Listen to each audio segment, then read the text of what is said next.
The next question. No one is having doubt. Simple Coulomb's law, right?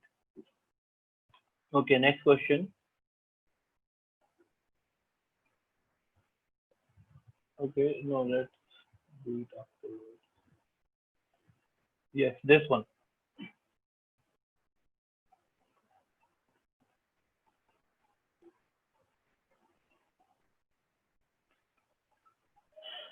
This is now two directional, two dimensional. Okay. You have to involve. So use vectors a little bit. You have to. You have to use vectors in this one. Okay. But again, the formula and all the things will be the same. Whoever gets the answer, tell me. Be careful about the calculation because calculations are also part of the question. Okay. You have to get the correct answer. Okay. Don't make mistake of plus and minus.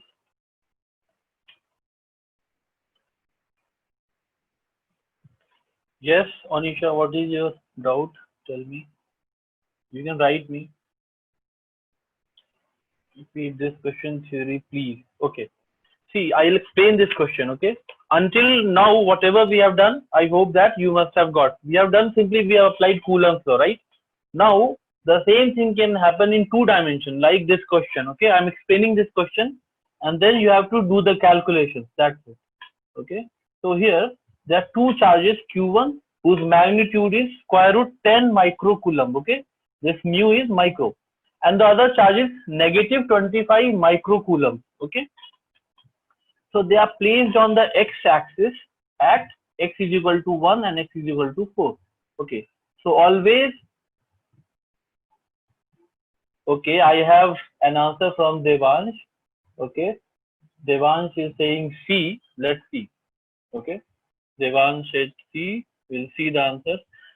But keep trying. It may be correct, it may be incorrect also. Okay. I'll explain the question once. Okay, Anisha is saying D. Let's see. So this is x is equal to 0. Okay. So I am making the coordinate axis. This is origin 0, 0. Okay. So one charge is kept here at x is equal to 1.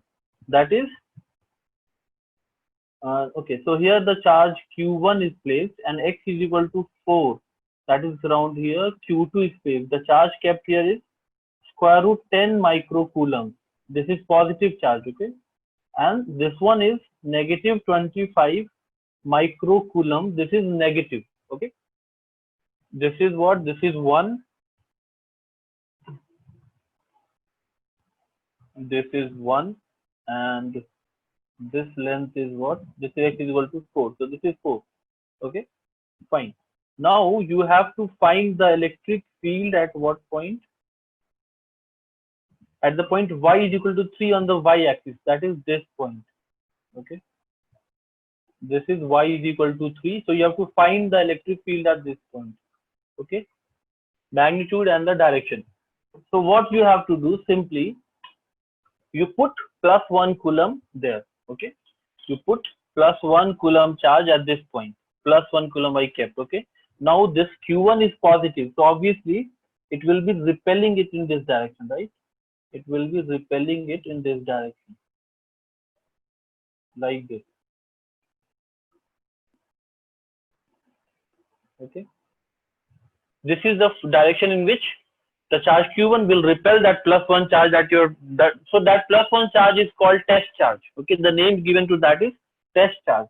Okay, and this q2 is negative, so obviously it will be not repelling but attracting this plus 1 charge, that test charge that you have. Okay, so this will be attracting in this direction. So the force will be in this direction due to q2 and in this direction due to q1. You just have to find these magnitudes of these two forces. So basically you have to find the resultant of these two forces. Okay, the red one and the green one. Okay, in the component form.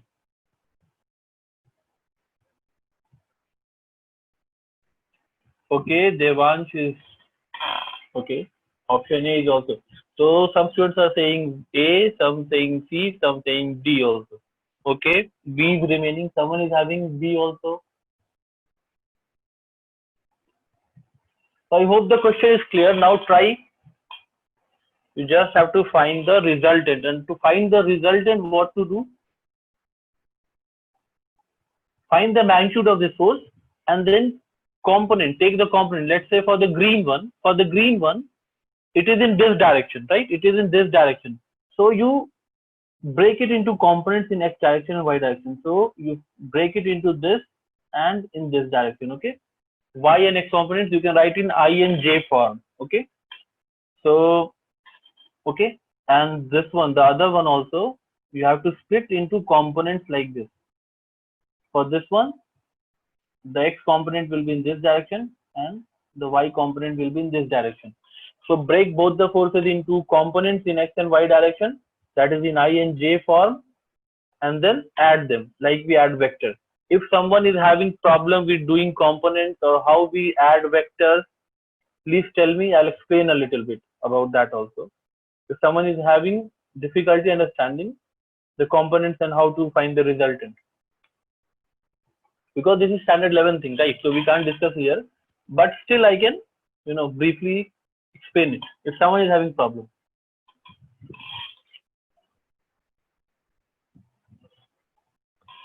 So I am telling that the answer will be the first one.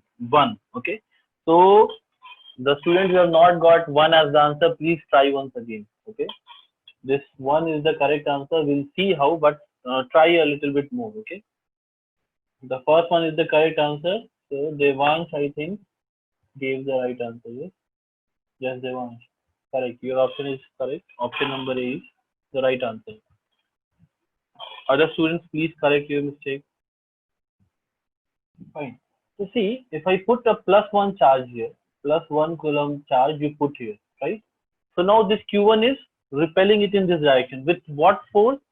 So this force here, let's say F1 force. Okay, this is, let's say, F1 force.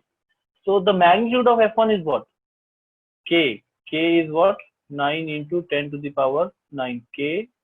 Q1. Q1 is what? √2 microcoulomb. That is this. K Q1. Q2 is 1, right? K Q1 Q2 divided by the distance square. Distance square is what? This is 3, this is 1.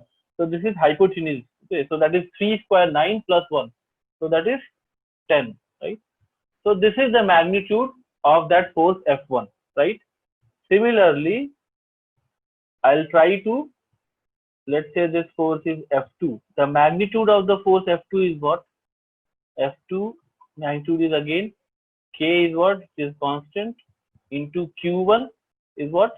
This is negative. It is attracting. The magnitude is 25 into 10 to the power minus 6. 25 microcoulomb. Q2 is 1 divided by the distance between the two is what? This is again hypotenuse of 3, 4. So that is 5 square, 25, right? Okay. So this will cancel out. So it becomes 9,000 Newton. Okay. F2 magnitude is 9,000. F1 is what? Let's cancel this out also. So this will be 10, will become 8. So 900 √10. This much Newton is the magnitude of F1. Fine. Now we cannot add because the two forces are in different directions. So let's write the components here. This component of F2 is what? Let's say this angle is theta, and let's say this angle is phi. So this angle is also phi. Okay, and this angle will be theta. Okay, simple geometry, alternate angle. So this is what? F2 cos phi, and this component, this one will be F2 sin phi. Okay, so I'm writing F2 as vector. F2 vector I write is what? F2 cos phi I cap, and it is, the y component is below towards the negative y direction. Okay, so I will write negative F2 sin phi j cap. Okay, because the direction is minus j direction. Minus j direction, that means towards the negative y axis, right? Fine. So this is the force vector F2. Okay, I write it in the directions component. The components are written in each direction. Okay. Now cos phi I can easily write, right? Cos phi is what? Cos phi, the triangle 3, 4, 5. So this is simply 4 by 5, right? Sin phi is what?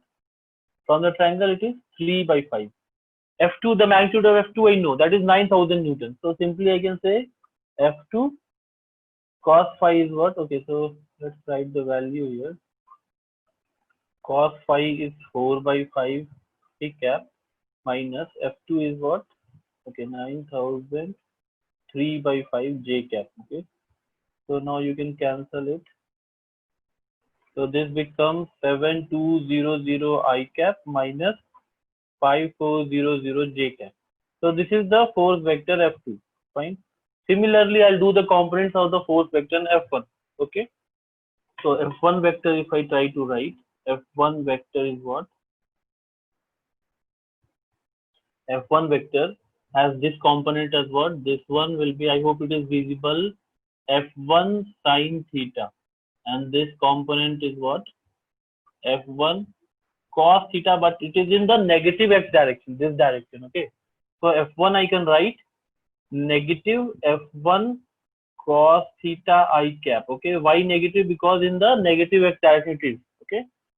Plus F1 sin theta J cap plus, because it is pointing towards the positive y direction upwards. Okay.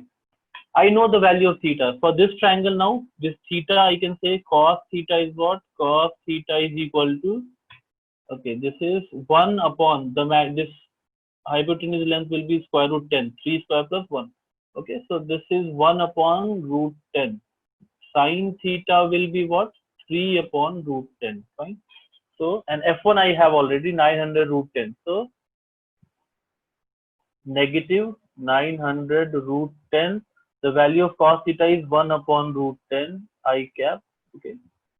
Plus 900 root 10. The value of sin theta is what? 3 by root 10. 3 by root 10 J cap. Okay. So this is the beauty that they give data so that it cancels. So F1 vector is what? It is negative 900 I cap plus 2700 J cap. Right? Now you have to simply add the two forces F1 plus F2. F1, I hope it is visible, right? So this will become 6300 I cap plus 27, okay, minus 2700 J cap. Okay, so that is the first option. I hope no one is having any doubt. Everyone understood. If someone is facing a problem, please let me know. I'll repeat. I'll try to explain. I hope it is clear.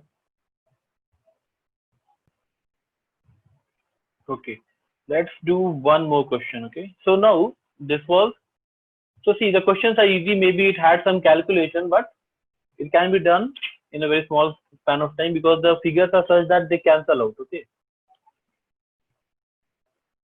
fine.